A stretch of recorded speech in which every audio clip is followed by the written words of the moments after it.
Good afternoon, Tronium friends, and I am coming to you with this week's episode of Patio Ponderings, and I am, shall we say, on special assignment. My patio today is my cabin yard. Our cabin is in the very far northwest reaches of the state, and we are 27 miles from the nearest town. So we are out in land and an area that is it is fairly wild.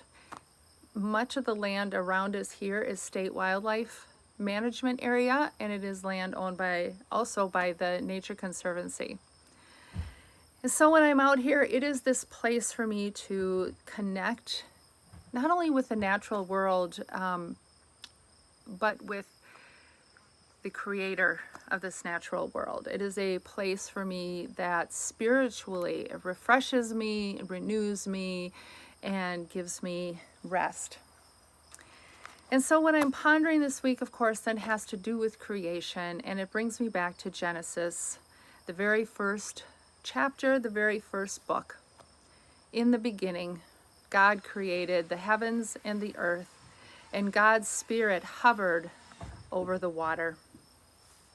And then as we read through the rest of the verses, we see as God merely speaks creation into being and brings that creation to life through God's own breath, through God's own Spirit.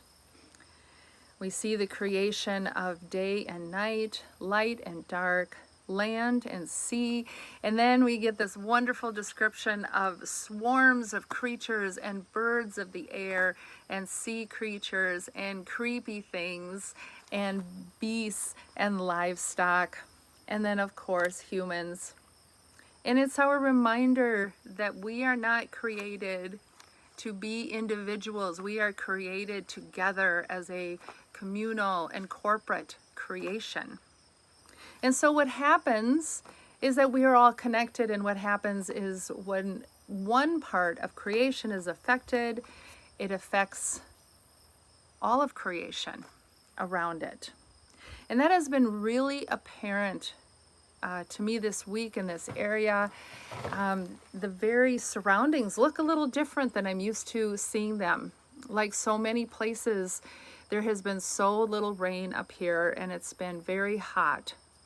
And that piece of creation, that act of creation, is affecting so many things in the rest of the creation.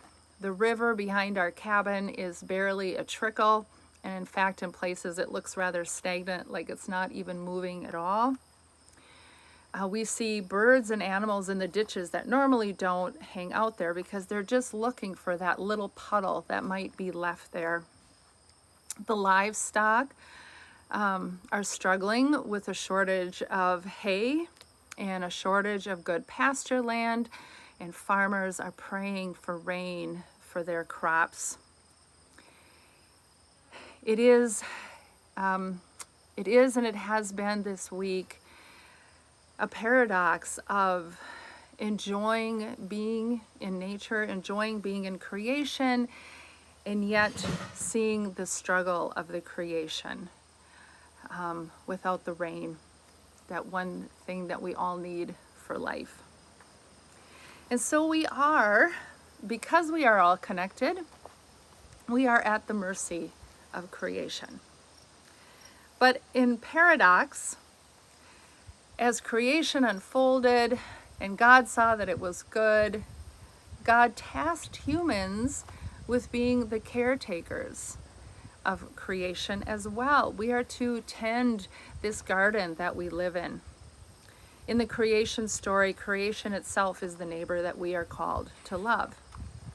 And so that's what I've been pondering this week, is how do we live into this paradox of living in and among creation, being at its mercy, while also caring for it and tending to it, even as the creation right now is struggling. As always, some good thoughts to ponder, but we know that even in creation, as things might be unraveling, that God always always brings new life out of death, that God reweaves again what has unraveled.